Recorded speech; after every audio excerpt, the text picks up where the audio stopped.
The world saw Marie Osmond as America's smiling sweetheart, but behind the perfect hair and angelic voice was a little girl who never got to be a child, a woman who faced eating disorders, abuse, public humiliation, and the unthinkable, burying her own son. Now at 65, she's made a decision that shocked her family and fans alike. None of her $20 million fortune will go to her children. Why would she do it?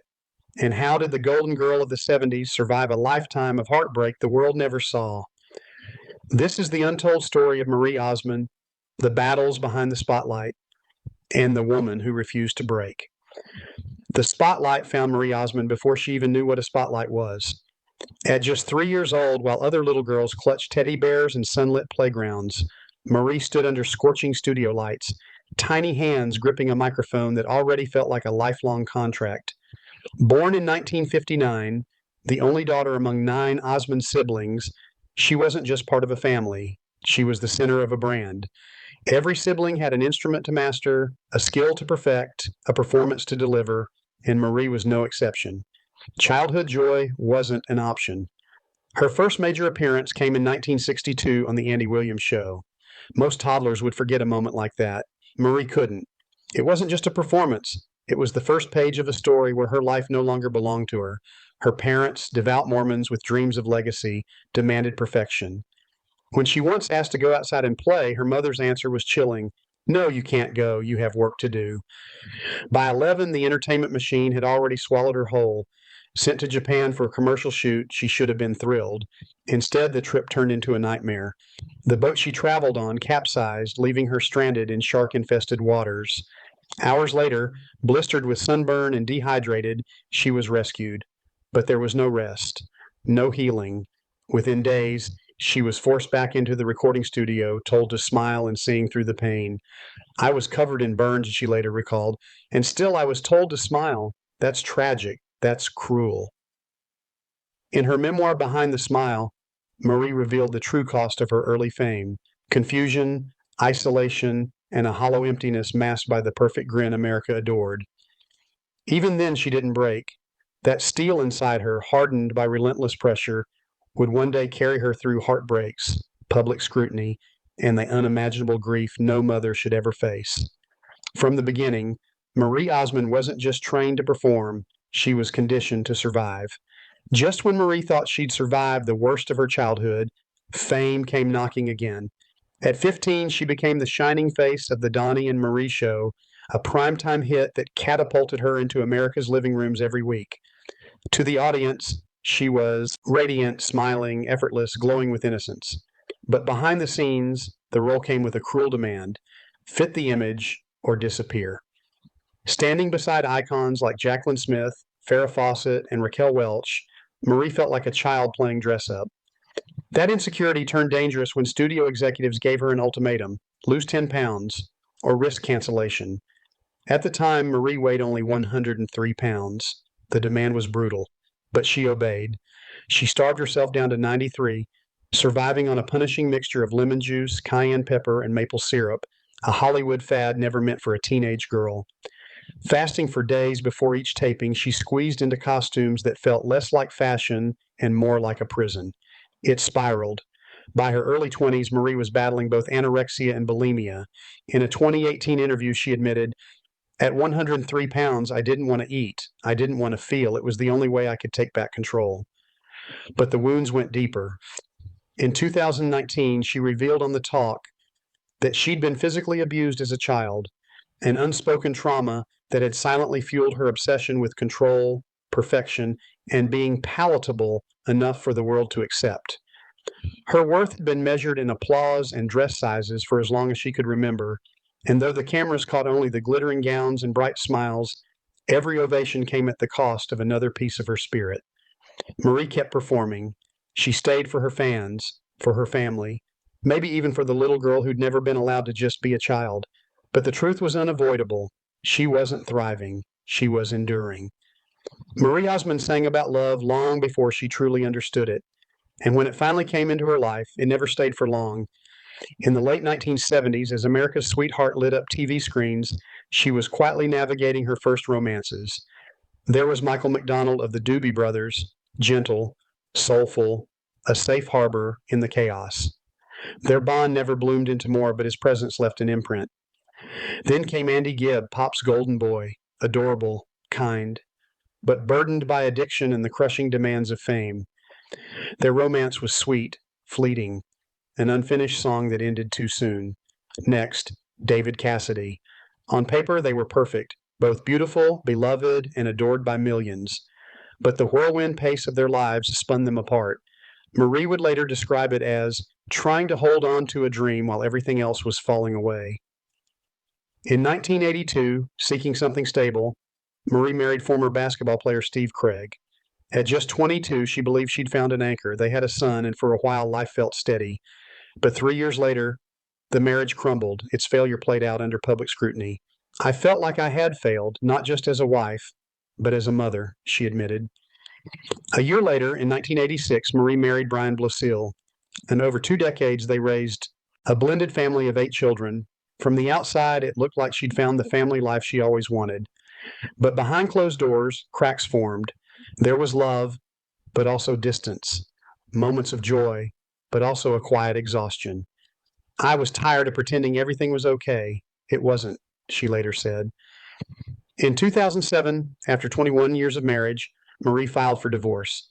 It wasn't just the end of a relationship, it was the death of the hope that love might finally hold. And yet, even with her heart in pieces, she never let go of her role as a mother. That love, unyielding and fierce, would soon be tested in ways no parent should ever endure.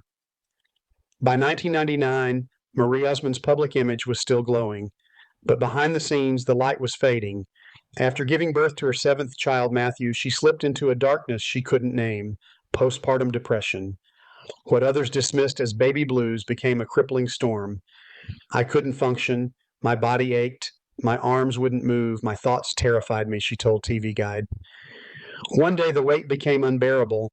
She left her home, her children in the care of a babysitter, and drove aimlessly for days. She didn't know if she'd return. A doctor confirmed the truth. Clinical depression. And for a woman who had already survived decades of pressure, public scrutiny, and private trauma, this battle was different. It was silent, internal, relentless. In a 2010 interview with Oprah, she admitted she had moments where she wondered if the world would miss her if she was gone. That's how depression speaks to you. It lies. The public's misunderstanding only made things worse. In 2006, a medical reaction caused her to black out and be hospitalized. Rumors claimed it was a suicide attempt. The tabloids swarmed. Marie didn't lash out. Instead, she chose honesty, speaking openly about her mental health, hoping to lift the shame from other mothers suffering in silence. But the strain didn't stop. In 2007, during Dancing with the Stars, she collapsed live on national television moments after finishing a samba. Paramedics rushed in. Minutes later, she was back on her feet, cracking a joke to the judges. It was classic Marie, turning pain into poise, even when her body and mind were at their limits. Motherhood isn't for the faint of heart. It breaks you down, but it also rebuilds you, she once said. For Marie, postpartum depression wasn't just something to survive. It became a turning point. It taught her to ask for help, to lean on faith, to keep going because her children were worth it. No mother should ever have to bury her child. For Marie Osmond, that nightmare became real in 2010. It was a chilly February evening. Backstage with her brother Donny, preparing for another live performance, Marie noticed a missed call from her 18-year-old son, Michael. She thought she'd call him back later. She never got the chance. Moments later, the phone rang again. This time, it was the coroner. Michael had fallen from the 8th floor of his Los Angeles apartment. No drugs, no alcohol, just a young man quietly consumed by depression. The official cause, multiple blunt force trauma. The real cause, a pain he couldn't share. He had once promised her he would never take his life. But in the note he left behind, Marie learned the truth. He had been bullied and felt utterly hopeless. He didn't tell me. And because I didn't know, I couldn't help, she said, her voice trembling. The guilt was crushing. For days she couldn't eat, couldn't sleep. The world blurred into one endless ache. Yet only days later, she walked back onto the stage. The only reason I went back to work, she said, was so I wouldn't sit in a room and cry all day. In private, She fought thoughts she'd never imagined having. In public, she chose to speak, turning her pain into purpose. She began sharing Michael's story to raise awareness about mental health and bullying, urging parents to look for the signs, to listen closer. Her advocacy was not for sympathy, it was a lifeline for others standing on the edge. In 2022, during her Vegas show, she dedicated a song to Michael. Midway through, her voice broke. The audience rose to their feet in silence. It wasn't applause, it was a collective act of grief and love. 13 years, she wrote in 2023, and not a day goes by that I don't think of him. Grief doesn't disappear. You just learn to carry it differently. The pain never left Marie Osmond, but it deepened her compassion.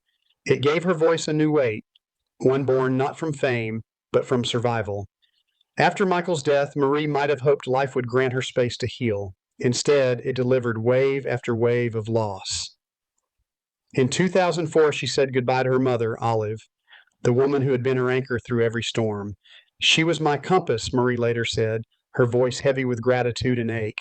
3 years later, her father, George, passed away. Losing both parents left her feeling unmoored, like a child again, adrift in an emotional wilderness. Then in 2018, another heartbreak. One of her grandchildren died unexpectedly. Marie rarely speaks of it, but the grief was etched in her eyes. Loss doesn't get easier, it just becomes more familiar.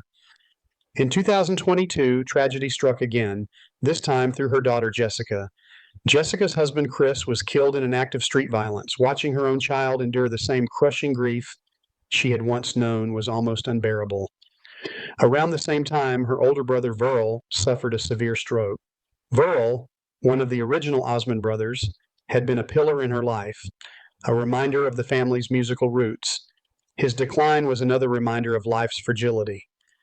But perhaps the deepest cut came in early 2025 when her brother Wayne passed away at 73 after suffering a stroke. Wayne wasn't just family, he was a confidant, a co-performer, a source of laughter during her darkest nights.